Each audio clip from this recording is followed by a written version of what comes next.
the threat analysis and surveillance cell. You've initiated the spy from home enlistment protocol. Here's the brief. Hey everyone, welcome back to my channel. Today I will be doing an analysis of the character Raji from Family Man following an overwhelming positive response to my Insta poll.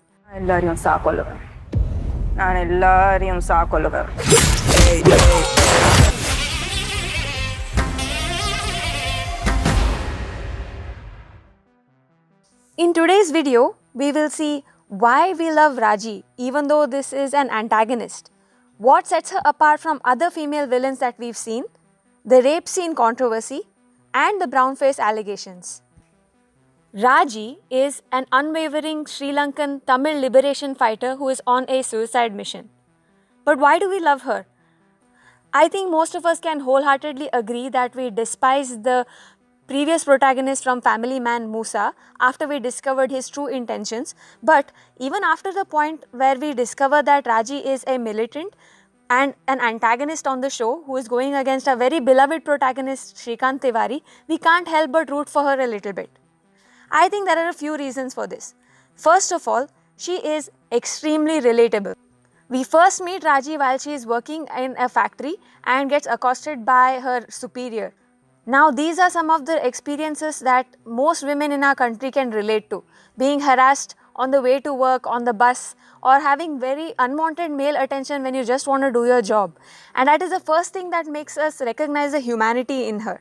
I think a lot of us can relate to that feeling of being trapped in a job that you really don't want to do but can't quit because of some circumstances that make your life very difficult to lead. And the second thing is that Raji is extremely loyal. This is one of her strongest character traits and that stays with her from the beginning to the end of the series. Apart from this, we see that Raji is extremely hardworking and competent. Whatever prowess she has as a fighter or as a pilot, she achieved through dedication and hard work. And this is something that we all can appreciate. And despite all this, Raji still retains her humanity. She makes mistakes. And when we see her mess up here and there, we are somehow transported into her shoes because we could make those mistakes ourselves. We are not perfect and neither is she. And that is what makes her more likable than any of these other perfect, strong female characters that we see on TV so commonly. In my opinion, there are only two types of female villains that we see on TV. The first is a sexy female villain who is there as much to be an antagonist as to entice the audience. And the second is a female villain who appears in women-centric movies and TV shows. You know the type. This could either be your usual Saas Bahu villain, or it could be the manipulative mean girl from high school movies, or your traditional Disney villain who is out to get the sweet and innocent female protagonist. And even in movies such as Thor Ragnarok, the villain is not as memorable as someone like, let's say, Killmonger from Black Panther. And the difference between these is that the actions of this villain impact humanity as a whole. To make a villain memorable like the Joker from Batman, the character needs to speak to us. We should be able to see ourselves in their shoes and we should be able to relate to the actions that they take. And I am sad to say that this is never the case with most female villains. Either they are ridiculously superpowered and have unexplainable or unrealistic abilities, or they are just manipulative and don't use their physical strength at all. And Raji is actually the perfect blend of both these things in the most realistic way possible. She is very physically strong and it is very clearly evident to the eye when we see her physique. That is the body of a woman who can fight. And really, that kind of body is very hard to achieve and kudos to Samantha for doing it. Raji makes mistakes, but she is undeniably smart. I mean, you can see that calculating look in her eye, and also this epic scene really drove it home for us.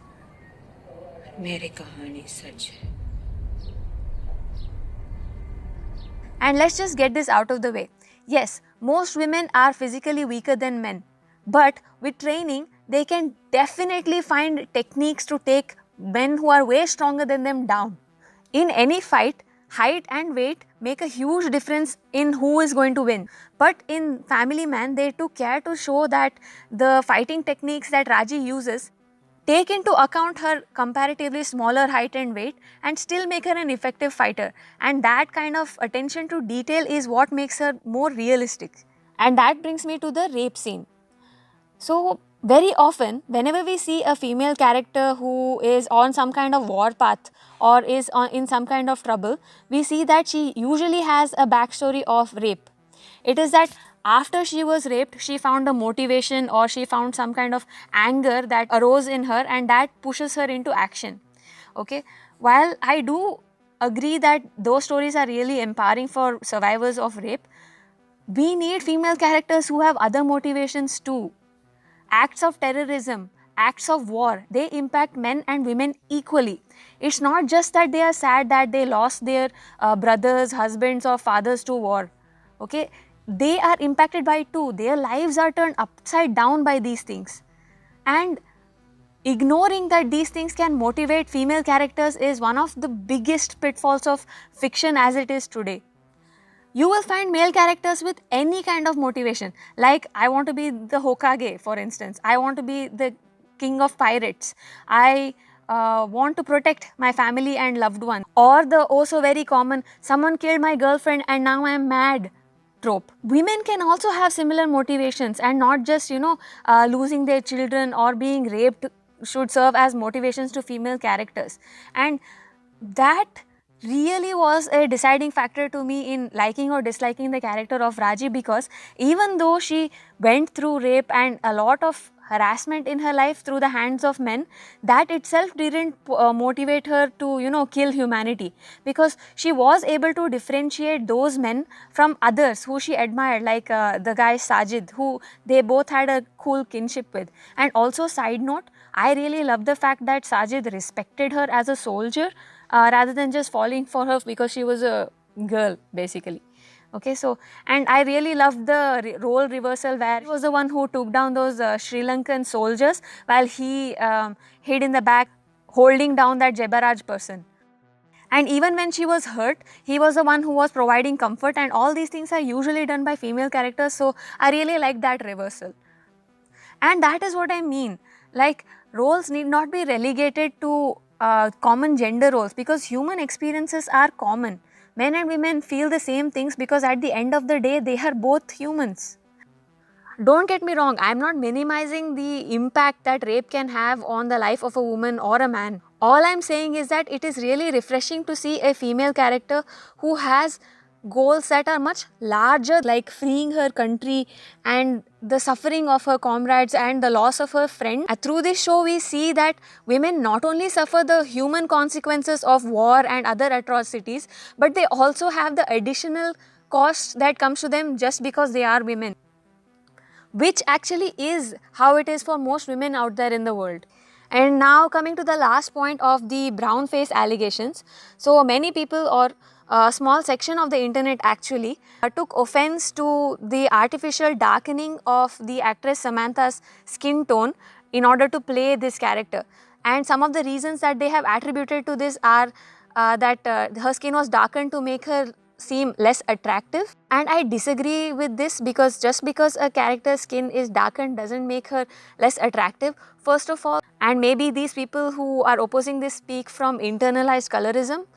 And secondly, this is a character who has trained in Sri Lankan tropical weather under the sun for days on end, and not just done something indoors but actually been there outside and done actual physical work. So it is natural that a person who does that will be tanned, and that is exactly what the creators of the show Raj and DK have said, that the darkening of her skin tone was to depict the result of her life and not related to her attractiveness at all. So I think I stand with them on this.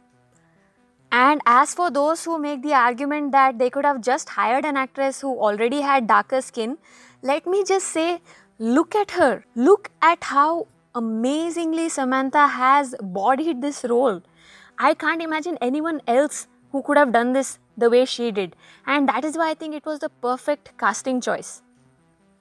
And these are all the things that make Samantha a really good, well written female character, and more importantly a very good female antagonist. But if I did have to nitpick, and I do have the tendency to nitpick, I would say that they could have done without this scene where she appears to sleep with this man to let their truck pass. But hey, again, that's me being nitpicky. And that's it, guys. That was my analysis of this character.